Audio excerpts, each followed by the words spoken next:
দাও ইখলাসে এমন মোরে ইয়া ইলাহি। আলহামদুলিল্লাহি রব্বিল আলামিন ওয়াসসালাতু ওয়াসসালামু আলা সাইয়্যিদিল মুরসালিন আম্মা বা'দ ফাআউযু বিল্লাহি মিনাশ শাইতানির রাজীম বিসমিল্লাহির রহমানির রহিম। সকলে পড়ি আসসালাতু ওয়াসসালামু আলাইকা ইয়া রাসূলাল্লাহ, আসসালাতু ওয়াসসালামু আলাইকা ইয়া হাবিবাল্লাহ, আসসালাতু ওয়াসসালামু আলাইকা ইয়া নবিয়াল্লাহ ওয়া আলা আলিকা ওয়া আসহাবিকা ইয়া নূরাল্লাহ। দুরূদ শরীফের অগণিত ফজিলত এবং বরকত বর্ণিত রয়েছে। আমাদের প্রিয় নবী রাসূলে আরবি হুজুর সাল্লাল্লাহু তাআলা আলাইহি ওয়াসাল্লাম ইরশাদ করেন, তোমরা যেখানে থাকো না কেন আমার উপর দুরূদ শরীফ পাঠ করো, কেননা তোমাদের দুরূদ শরীফ আমার নিকট পৌঁছানো হয়ে থাকে। আপনি বাংলাদেশের জমিনে থাকেন বা পৃথিবীর যে কোনো প্রান্তে থাকেন না কেন, যদি মোহাব্বতের সহিত প্রিয় নবী সাল্লাল্লাহু তাআলা আলাইহি ওয়াসাল্লামের উপর দুরূদ শরীফ পাঠ করেন, তো ইনশাআল্লাহ তাআলা আপনার দুরূদ শরীফ মদিনাতুল মুনাওয়ারাতে রওজায়ে রাসূলে প্রিয় নবীর দরবারে পৌঁছে যাবে। তো উম্মতির জন্য এর চেয়ে বড় সৌভাগ্যের বিষয় আর কি হতে পারে যে উম্মতির দুরূদ, উম্মতির দোয়া তার প্রিয় নবী সাল্লাল্লাহু তাআলা আলাইহি ওয়াসাল্লামের দরবারে পৌঁছাবে। তাই প্রত্যেক মুসলমানকে উচিত, প্রত্যেক মুমিন বান্দাকে উচিত যে অধিক হারে প্রিয় নবী সাল্লাল্লাহু তাআলা আলাইহি ওয়াসাল্লামের উপর দুরূদ ও সালাম পাঠ করা। আসুন আমরাও প্রিয় নবী সাল্লাল্লাহু তাআলা আলাইহি ওয়াসাল্লামের উপর দুরূদ ও সালাম পাঠ করার সৌভাগ্য অর্জন করি। সাল্লু আলাল হাবিব সাল্লাল্লাহু তাআলা আলা মুহাম্মদ সাল্লাল্লাহু আলাইহি ওয়াসাল্লাম সালাতাম ওয়া সালামান আলাইকা ইয়া রাসূলাল্লাহ। আল্লাহ রাব্বুল আলামিন কোরআনে পাকের সূরা বাকারার 108 নম্বর আয়াতে মুবারাকাতে ইরশাদ করেন, বিসমিল্লাহির রহমানির রহিম, আম তুরিদুনা আন তাসআলু রাসূলাকুম কামা সুইলা মূসা মিন ক্বাবল ওয়া মান ইয়াতাবাদ্দালিল কুফরা বিল ঈমান ফাকাদ দাল্লা সাওয়াআস সাবিল। সাদাকাল্লাহুল আযীম ওয়া সাদাকা রাসূলুহুন নবিয়্যুল কারীম সাল্লাল্লাহু আলাইহি ওয়াসাল্লাম। এই আয়াতে মুবারাকার অর্থ, তোমরা কি এটাই চাও তোমাদের রাসূলকে সেভাবেই প্রশ্ন করবে যেভাবে মূসা আলাইহিস সালামকে পূর্বে করা হয়েছিল? আর যে ব্যক্তি ঈমানের পরিবর্তে কুফরকে গ্রহণ করবে সে সঠিক পথ থেকে বিচলিত হয়েছে। এই আয়াতে মুবারাকার তাফসির করতে গিয়ে মুফাসসিরিনে কেরামগণ একাধিক শানে নুজুল বয়ান করেছেন। কতিপয় মুফাসসিরিনে কেরামগণ বলেন যে অমুসলিমরা, প্রিয় নবীর যুগে যে অমুসলিমরা ছিল, তারা প্রিয় নবী সাল্লাল্লাহু আলাইহি ওয়াসাল্লামকে বলল, হে মুহাম্মদ সাল্লাল্লাহু আলাইহি ওয়াসাল্লাম, আপনি এমন একটি কিতাব নিয়ে আসেন যা আসমান হইতে আমাদের চোখের সামনে অবতীর্ণ হবে এবং আমরা তা পাঠ করব, তাহলে আমরা আপনার উপর ঈমান নিয়ে আসব। অথবা এই মরুভূমিতে, শুষ্ক ভূমিতে আমাদের জন্য নদী প্রবাহিত করে দেখান, তাহলে আমরা আপনার উপর ঈমান নিয়ে আসব। এই প্রশ্ন, এই দাবি তারা করেছিল। আল্লামা ইবনে আবি হাতিম রহমাতুল্লাহি তাআলা আলাইহি এই আয়াতে মুবারাকার তাফসির করতে গিয়ে বলেন, অমুসলিমরা বলে যদি আল্লাহ তাআলা স্বয়ং নিজে আমাদের মাঝে তাশরিফ নিয়ে আসে, আমরা যখন নিজ চোখে আল্লাহ তাআলাকে দেখব, তখনই আমরা আপনার উপর ঈমান নিয়ে আসব, আমরা তখনই মুসলমান হব। আর হযরত মুজাহিদ রহমাতুল্লাহি তাআলা আলাইহি তাফসির করতে গিয়ে বলেন যে মক্কার কুরাইশরা বলল যে, হে মুহাম্মদ সাল্লাল্লাহু আলাইহি ওয়াসাল্লাম, আপনি যদি সাফা পাহাড়কে, মক্কাতুল মুকাররমাতে কাবা শরীফের পাশে যে সাফা মারওয়া পাহাড় রয়েছে, এই সাফা পাহাড়কে যদি আপনি স্বর্ণে পরিণত করে দেখান, তাহলে আমরা আপনার উপর ঈমান নিয়ে আসব। অর্থাৎ মুফাসসিরিনে কেরামগণ বলেন যে এক একটা অমুসলিম এক একভাবে দাবি করলো, প্রশ্ন করলো। কেউ বলল সাফা পাহাড়কে স্বর্ণে পরিণত করে দেখান, কেউ বলল আসমান হইতে আমাদের সামনে কিতাব অবতীর্ণ করে দেখান, কেউ বলল আল্লাহ তাআলা যদি স্বয়ং আমাদের মাঝে তাশরিফ নিয়ে আসে, তাহলে আমরা ঈমান নিয়ে আসব। এটা তো তাফসিরের কথা। কোরআনে পাকে সূরা বানী ইসরাইল নামের একটি সূরা আছে। এই সূরার মধ্যে আল্লাহ তাবারাকা ওয়া তাআলা উল্লেখ করেছেন যে অমুসলিমরা প্রিয় নবীর যুগে আর কি কি দাবি করেছিল। তারা দাবি করেছিল কি? তারা বলল, আমরা ততক্ষণ পর্যন্ত আপনার উপর ঈমান আনব না যতক্ষণ না আপনি আমাদের জন্য জমিন থেকে পানির ঝর্ণা প্রবাহিত করে দেখান, ততক্ষণ আমরা আপনার উপর ঈমান আনব না। অথবা আপনার জন্য খেজুর ও আঙ্গুরের কোনো একটি বাগান হবে এবং সেটার মধ্যে চলমান নদী নালা প্রবাহিত করে দেখান। অথবা আপনি আসমানকে টুকরো টুকরো করে আমাদের উপর ফেলে দেন, যেমন আপনি দাবি করেছেন। অথবা আল্লাহ এবং ফেরেশতাদেরকে আমাদের সামনে নিয়ে আসুন। অথবা আপনার জন্য একটি স্বর্ণ নির্মিত ঘর হবে।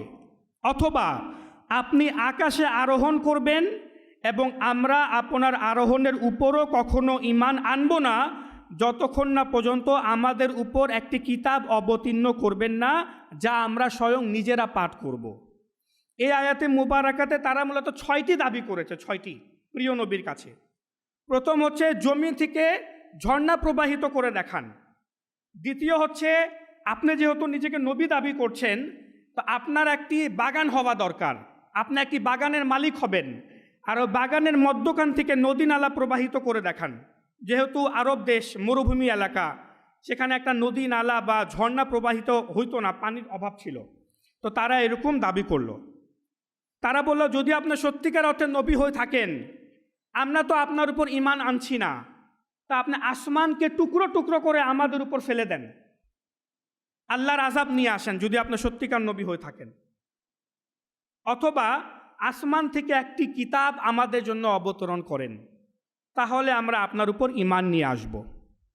ঠিক একই রকমের প্রশ্ন, একই রকমের দাবি বানী ইসরাঈলরা মূসা আলাইহিস সালামকে করেছিল। কি করেছিল? লান নুমিনা লাকা হাত্তা নারাল্লাহা জাহরা, আমরা ততক্ষণ পর্যন্ত আপনার উপর ঈমান নিয়ে আসব না যতক্ষণ না পর্যন্ত প্রকাশ্যে আল্লাহ তাআলাকে দেখে না নেই।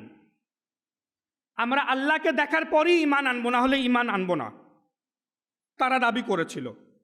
অনুরূপভাবে আরেক অমুসলিম বনি ইসরাইলের মধ্যে মূসা আলাইহিস সালামকে দাবি করলো, প্রশ্ন করলো, যেভাবে অন্যান্য ধর্মের অসংখ্য মাবুদ রয়েছে, আপনি যদি আপনার ধর্মের অসংখ্য মাবুদ নিয়ে আসেন, তাহলে আমরা আপনার উপর ঈমান নিয়ে আসবো। নাউযুবিল্লাহ। কত অশালীন এবং বেয়াদবিমূলক একটা দাবি ছিল তাদের।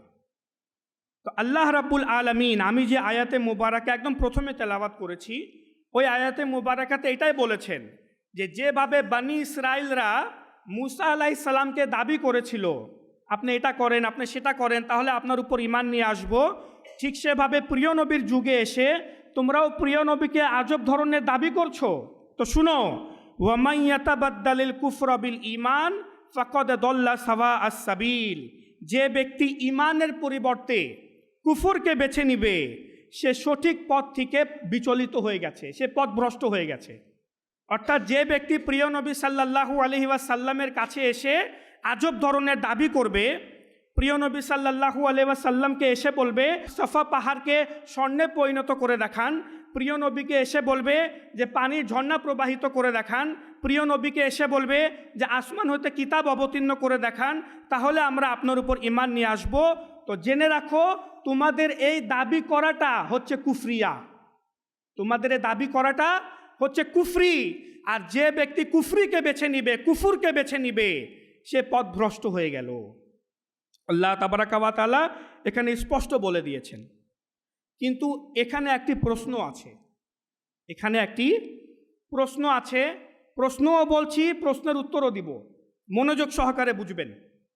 প্রশ্ন হচ্ছে, অমুসলিমরা প্রিয় নবীর কাছে মোজেজা তলব করেছিল যে আপনি মোজেজা দেখান, পানির ঝর্ণা প্রবাহিত করে দেখান, সাফা পাহাড়কে স্বর্ণে পরিণত করে দেখান, আসমানকে আমাদের উপর ফেলে দেখান, বিভিন্ন রকমের মোজেজা তলব করেছিল, এটাকে মোজেজাই বলে। এখন মোজেজা তলব করা বা মোজেজার দাবি করা যে মোজেজা দেখান, এটা তো কুফরি হতে পারে না। আল্লাহ তাবারাকা ওয়া তাআলা বলেছেন তোমরা যে মোজেজা তলব করলে এটা মূলত তোমরা কুফরি করলে। কিন্তু প্রশ্ন হচ্ছে, মোজেজা তলব করা তো কুফরি হতে পারে না, মোজেজার প্রশ্ন করা, মোজেজার দাবি করা, এটা তো কুফরি হতে পারে না। কারণ আল্লাহ তাআলা নবী রাসূলদেরকে মোজেজা দিয়ে থাকেন এ কারণেই যাতে করে নবী রাসূলরা মোজেজা দেখায়, অলৌকিক ঘটনা ঘটায় দেখায়, তারা যে সত্যিকার অর্থে আল্লাহর নবী, আল্লাহর রাসূল, এটার দলিল হিসাবে তারা মোজেজা দেখায়। তো আল্লাহ রাব্বুল আলামিন এটাকে আবার কুফরি বলল কেন? কেন অমুসলিমরা এসে কি প্রিয় নবীকে বলে নাই যে আপনি চন্দ্রকে দ্বিখণ্ডিত করে দেখান? তো হুজুর সাল্লাল্লাহু তাআলা আলাইহি ওয়াসাল্লাম আঙ্গুলের ইশারা দ্বারা চন্দ্রকে দ্বিখণ্ডিত করেন নাই? প্রিয় নবী সাল্লাল্লাহু আলাইহি ওয়াসাল্লামকে যখন বলা হলো যে পাথরের মুখ থেকে কালেমা পড়ে শোনান, তো প্রিয় নবী সাল্লাল্লাহু আলাইহি ওয়াসাল্লামকে মোজেজা দেখান নাই? পাথর যার জীবন নাই সে কালেমা পাঠ করে শোনাতে লাগলো। প্রিয় নবীর কাছে যখন অদৃশ্যের জ্ঞান তলব করা হইল, অদৃশ্যের জ্ঞানের ব্যাপারে জিজ্ঞাসা করা হইল, তো প্রিয় নবী সাল্লাল্লাহু আলাইহি ওয়াসাল্লাম অদৃশ্যের জ্ঞান বলে দেন নাই। অসংখ্য মুসলিমরা মোজেজা চেয়েছিল। স্বয়ং ইসলামের প্রথম খলিফা, নবী রাসূলদের পরে সবচেয়ে উত্তম ব্যক্তি হযরত আবু বকর সিদ্দিক রাদিয়াল্লাহু তাআলা আনহু, তিনি যখন জানতে পারলেন যে মুহাম্মদ আরবি সাল্লাল্লাহু তাআলা আলাইহি ওয়াসাল্লাম নিজেকে রাসূল দাবি করেছে, তখন আবু বকর সিদ্দিক রাদিয়াল্লাহু তাআলা আনহু প্রিয় নবীর দরবারে যান এবং গিয়ে বলেন, ইয়া রাসূলুল্লাহ, যদি আপনি সত্যিকার অর্থে আল্লাহর রাসূল হয়ে থাকেন তো অদৃশ্যের জ্ঞানমূলক কোনো মোজেজা দেখান। ঘটনাটা অনেক বিস্তারিত, আমি সেদিকে যাচ্ছি না। তো প্রিয় নবী সাল্লাল্লাহু আলাইহি ওয়াসাল্লাম আবু বকর সিদ্দিক রাদিয়াল্লাহু তাআলা আনহুকে মোজেজা দেখাইলেন, অদৃশ্যের একটি জ্ঞান বললেন। সাথে সাথে আবু বকর সিদ্দিক রাদিয়াল্লাহু তাআলা আনহু কালেমা পড়ে মুসলমান হয়ে গেল। শুধু তাই নয়, আরেক অমুসলিম আসলো, অমুসলিম এসে বলল যে মোজেজা দেখান। তো প্রিয় নবী সাল্লাল্লাহু আলাইহি ওয়াসাল্লাম ইরশাদ করেন, এই যে গাছ দেখতে পারছো, এই গাছের ডালকে যদি আমি হুকুম করি, আদেশ দেই, এই ডাল যদি আমার নিকটে আমার আদেশে চলে আসে তাহলে কি ঈমান নিয়ে আসবে?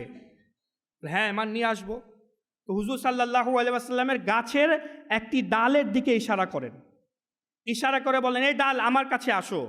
তো গাছের ডালটি নিজে নিজে ভাঙ্গে, নিচে নামে, আর লাফাইতে লাফাইতে প্রিয় নবীর কদমে এসে পড়ে যায়। হুজুর সাল্লাল্লাহু আলাইহি ওয়াসাল্লাম তারপর ইরশাদ করেন, ইরজিউ ফাআদা ফাআসলামাল আরাবিয়্যু। তো প্রিয় নবী সাল্লাল্লাহু আলাইহি ওয়াসাল্লাম ওই ডালকে বলেন, ফিরে যাও। ও ডালটি আবার লাফাতে লাফাতে গাছের উপরে উঠে, আর যেখান দিয়ে ভেঙেছিল আবার সেখানে জোড়া লেগে যায়। প্রিয় নবী মোজেজা দেখান। সাথে সাথে ফাআসলামাল আরাবিয়্যু, তো ওই আরবি ব্যক্তি সাথে সাথে কালেমা পড়ে মুসলমান হয়ে যায়। তো প্রিয় নবীর কাছে মোজেজা তো তলব করা হয়েছে, মোজেজার দাবি করা হয়েছে, হুজুর সাল্লাল্লাহু আলাইহি ওয়াসাল্লাম মোজেজা দেখাইলেনও। তো কি কারণে আল্লাহ রাব্বুল আলামিন আরও অসংখ্য অমুসলিম যারা অন্যান্য মোজেজা তলব করেছিল তাদেরকে আল্লাহ তাআলা বলছেন তোমরা কুফরি করেছো। অর্থাৎ সহজ ভাষায় যদি বলি, দুইজন ব্যক্তি আসলো, একজন বলল মোজেজা দেখান, প্রিয় নবী তাকে মোজেজা দেখাইলেন। আরেকজন ব্যক্তি এসে বলল হুজুর মোজেজা দেখান, তাকে আল্লাহ তাবারাকা ওয়া তাআলা কুফুরের হুকুম দিয়ে দিলেন, এ কুফুর করেছে। কেন? মোজেজাই তো তলব করেছে, মোজেজাই তো চেয়েছে যে মোজেজা দেখান। তো কি কারণে আল্লাহ তাআলা অমুসলিমদেরকে কুফুরের হুকুম লাগিয়ে দিলেন যে তারা কুফুর করেছে? যে এসে বলল যে আপনি সাফা পাহাড়কে স্বর্ণে পরিণত করে দেখান, এটা তো প্রিয় নবীর জন্য কোনো ব্যাপারই ছিল না। কারণ মিশকাত শরীফের হাদিসে মুবারাকায় আছে, প্রিয় নবী স্বয়ং নিজে বলেছেন, ইরশাদ করেছেন, যদি আমি চাই তো স্বর্ণের পাহাড় আমার পিছনে পিছনে ঘুরবে, এক জায়গায় শুধু স্থির থাকবে না, কুকুরের মতো আমার পিছনে পিছনে ঘুরবে, পাহাড় স্বর্ণে পরিণত হয়ে। তো সে তো এটাই দাবি করেছিল। প্রবলেমটা কোথায়? তাফসিরুল কবিরের মধ্যে ইমাম ফখরুদ্দিন রাজি রহমাতুল্লাহি তাআলা আলাইহি এই প্রশ্নের উত্তর দিয়েছেন। তিনি বলেন, অমুসলিমরা যে মোজেজা দাবি করেছিল, যাদেরকে কুফুরের হুকুম লাগানো হয়েছে, যারা মোজেজা দাবি করেছিল সেটা দলিল হিসাবে ছিল না। তারা যে মোজেজা দাবি করত সেটা দলিল হিসাবে ছিল না। এই কারণে নয় যে দেখি আসলে কি তিনি আল্লাহ তাআলার রাসূল, বরং তারা গোড়ামি, জেদ, একগুয়েমি দেখাইতে গিয়ে মোজেজা দাবি করেছিল। তারা যে দাবি করত সেটা ভুল ছিল না, বরং তাদের কথা বলার যে ধরনটা ছিল, কথা বলার যে ভঙ্গিটা ছিল, তাদের আচরণটা ছিল, সেটা ছিল বেয়াদবিমূলক।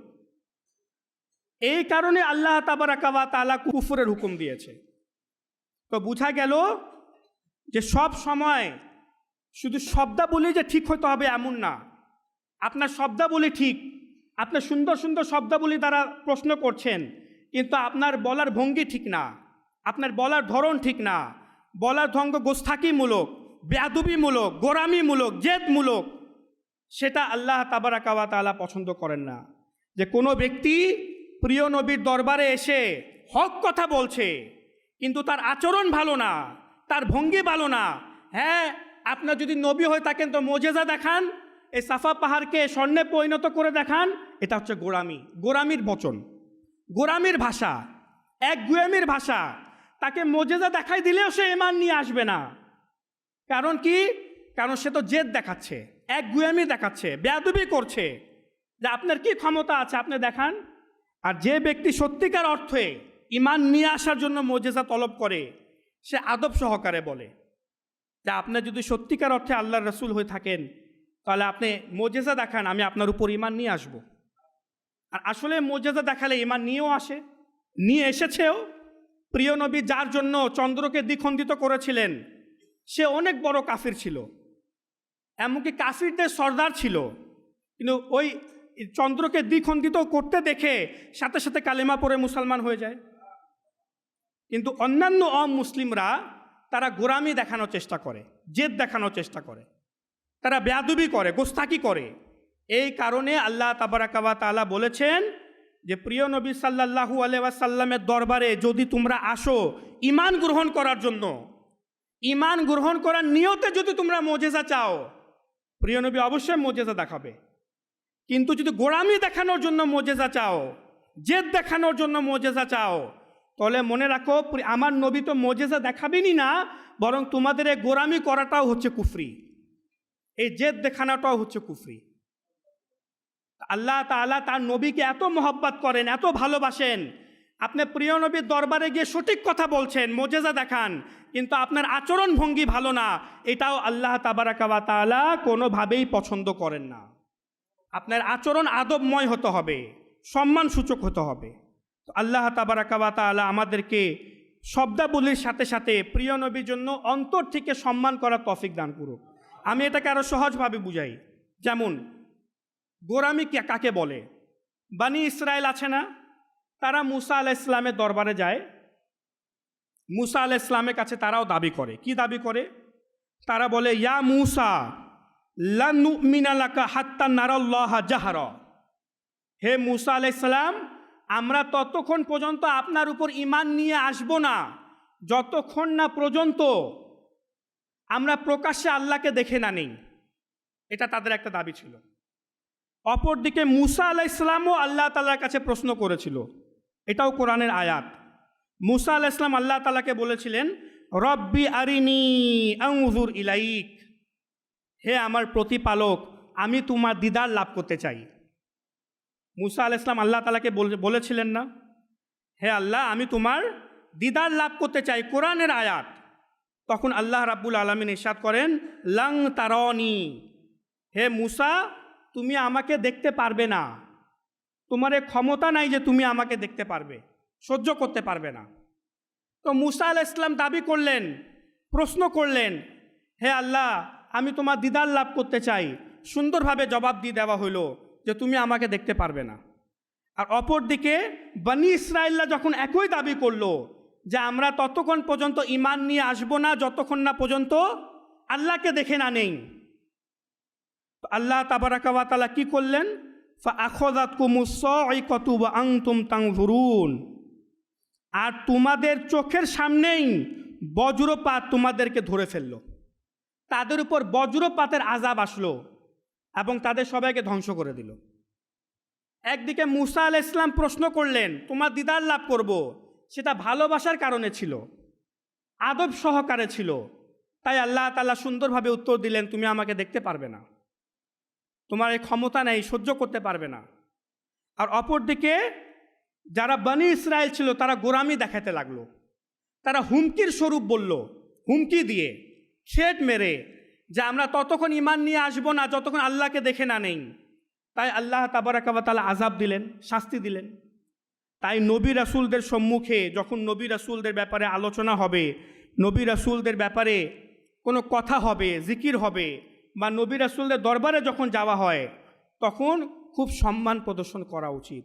যারা সম্মান প্রদর্শন করে না, আল্লাহ তাবারাকা ওয়া তাআলার দরবারে তারা কুফরি করে। কি করে?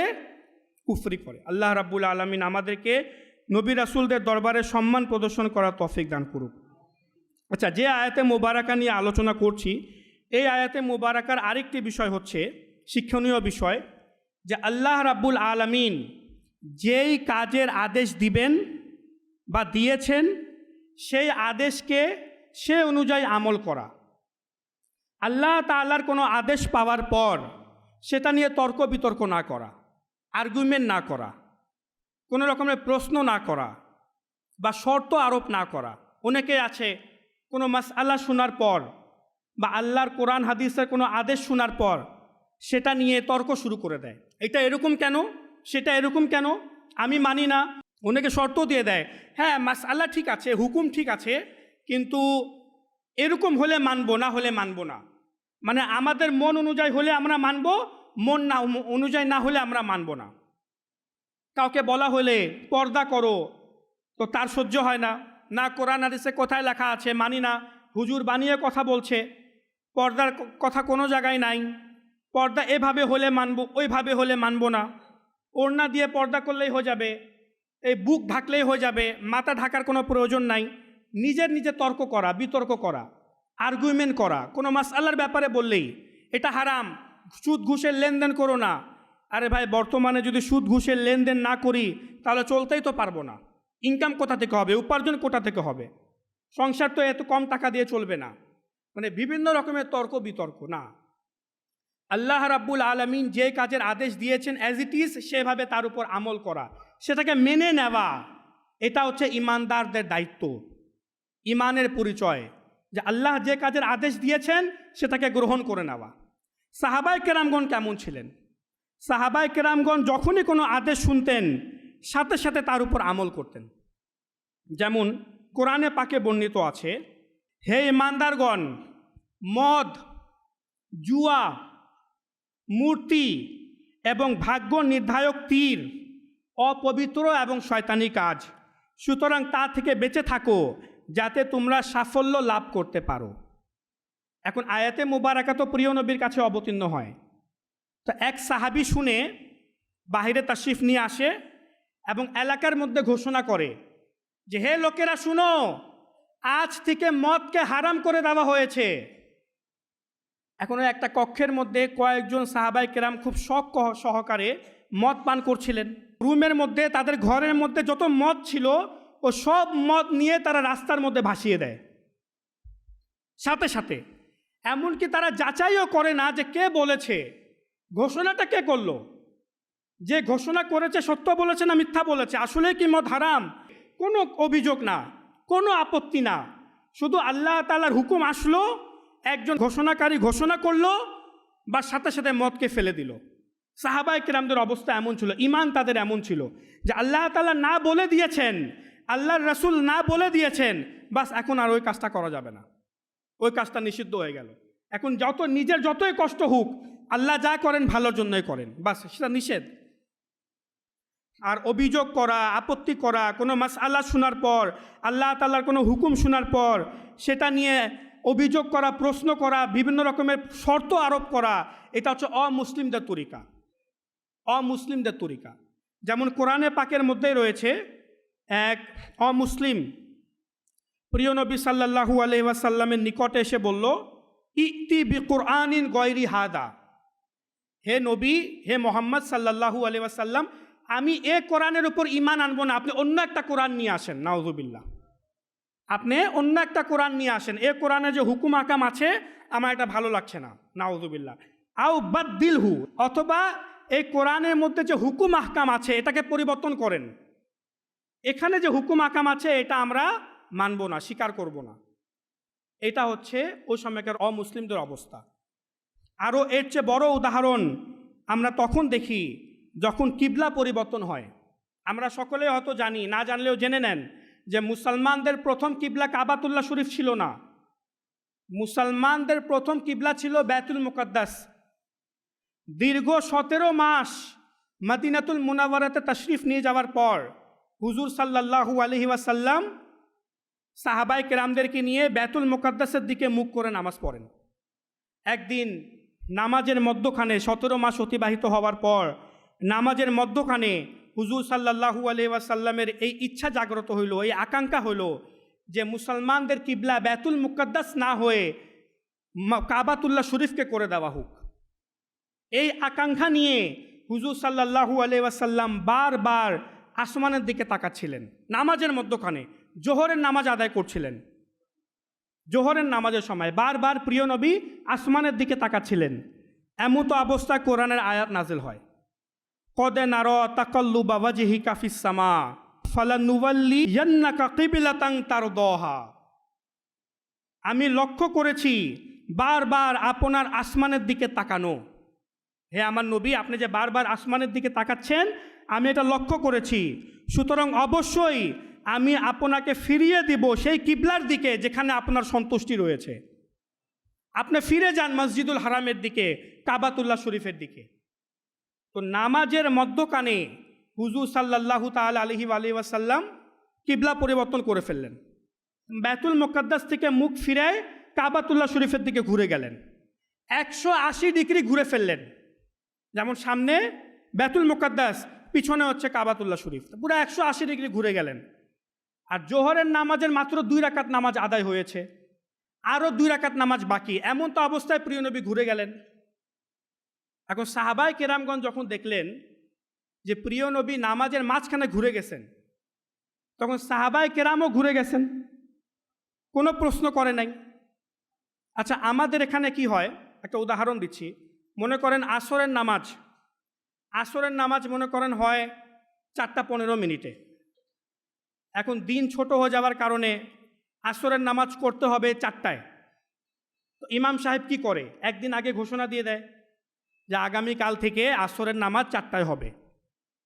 কিন্তু যদি কোনো কারণে ইমাম সাহেব এলান করতে ভুলে যায়, পরের দিন মুসল্লিরা এসে দেখে জামাত শেষ, আসলো 4:15-তে, এসে দেখছে জামাত শেষ, তখন কি করবে? হাই হুলা শুরু করে দিবে, হ্যাঁ ইমাম সাহেব এলান কেন করে নাই, ইমাম সাহেব ঘোষণা দেয় নাই কেন যে আজকে থেকে আসরের নামাজ 4টার দিকে হবে, এটা কোনো কথা? বিভিন্ন রকমের কথাবার্তা সমালোচনা হবে। এটা একটা ছোট বিষয় নিয়ে আমরা কত কিছু করি। আর এখানে মুসলমানদের কিবলা পরিবর্তন হয়ে গেল, এখানে মুসলমানদের কিবলা পরিবর্তন হয়ে গেল, সাহাবায়ে কেরামের কোনো প্রশ্ন নাই। নামাজের মধ্যখানে হুজুর সাল্লাল্লাহু আলাইহি ওয়াসাল্লাম কিবলা পরিবর্তন করলেন, কি কারণে কিবলা পরিবর্তন হইল সাহাবায়ে কেরামের জানার কোনো উদ্দেশ্য নাই। নামাজের মধ্যখানে কেন পরিবর্তন হলো? সাহাবায়ে কেরামদের এটা দিয়ে কোনো উদ্দেশ্য নাই। কেন বাইতুল মুকাদ্দাসকে ছেড়ে কাবাতুল্লাহ শরীফকে কিবলা বানানো হইলো? কার উদ্দেশ্য ছিল? কি কারণে হলো? সাহাবায়ে কেরামের জানার কোনো উদ্দেশ্য নাই। বাস আল্লাহ তাআলার এবং আল্লাহর রাসূলের আদেশ চলে এসেছে, তারাও কিবলা পরিবর্তন করে ফেললো। আদেশ কি? তারা তো জানেও না নামাজের মধ্যে কথা বলার অনুমতি আছে। নামাজে তো কথা বলার অনুমতিও নাই। প্রিয় নবী কোনো কথা না বলে কিবলা পরিবর্তন করে ফেললেন। আর সাহাবায়ে কেরামগণ জানেও না, প্রিয় নবী কিছু বলেও নাই, আগাম কোনো বার্তাও দেয় নাই। শুধু দেখলেন প্রিয় নবী তাদের দিকে ঘুরে গেছে, অর্থাৎ কাবাতুল্লাহ শরীফের দিকে ঘুরে গেছে। তো সাথে সাথে সাহাবায়ে কেরামগণও ঘুরে গেলেন। কোনো রকমের প্রশ্ন নাই, আপত্তি নাই, অভিযোগ নাই। এটা ছিল সাহাবায়ে কেরামদের অবস্থা। তারা জানতেন যে আল্লাহ এবং তার রাসূলের কোনো আদেশ হোক বা কোনো ইশারা হোক বা কোনো নির্দেশ হোক, সে কাজের উপর আমল নির্দ্বিধায় করতে হবে। কোনো আপত্তি করা যাবে না, কোনো প্রশ্ন তোলা যাবে না, কোনো শর্ত লাগানো যাবে না, কিচ্ছু করা যাবে না যে এরকম কেন হইল। না, এটা হালাল, আলহামদুলিল্লাহ। এটা হারাম, আচ্ছা ঠিক আছে, এটা থেকে বাঁচতে হবে। এটা খারাপ, আচ্ছা ঠিক আছে, বাঁচতে হবে। এটা ভালো, ঠিক আছে, এটা করতে হবে। এরকম আমাদের মন মানসিকতা হইতে হবে। তর্ক করা, আর্গুমেন্ট করা, শর্ত লাগানো, এটা মুসলমানদের কাজ না। তাই আল্লাহ এবং আল্লাহর রাসূলের পক্ষ থেকে যে আদেশই আসুক সেটার উপর আমল করতে হবে। যে মাসআলা কোরআন এবং হাদিসের বলা হবে সেটার উপর আমাদের আমল করতে হবে। আল্লাহ রাব্বুল আলামিন আমরা যা শুনেছি এর উপর আমল করার এবং অপরের নিকট তা পৌঁছানোর তৌফিক দান করুক। আমিন বিজাহিন নবীল আমিন সাল্লাল্লাহু তাআলা আলাইহি ওয়া আলিহি ওয়াসাল্লাম। সাল্লু আলাল হাবিব সাল্লাল্লাহু তাআলা আলা মুহাম্মদ সাল্লাল্লাহু আলাইহি ওয়াসাল্লাম। দাও ইখলাস এমন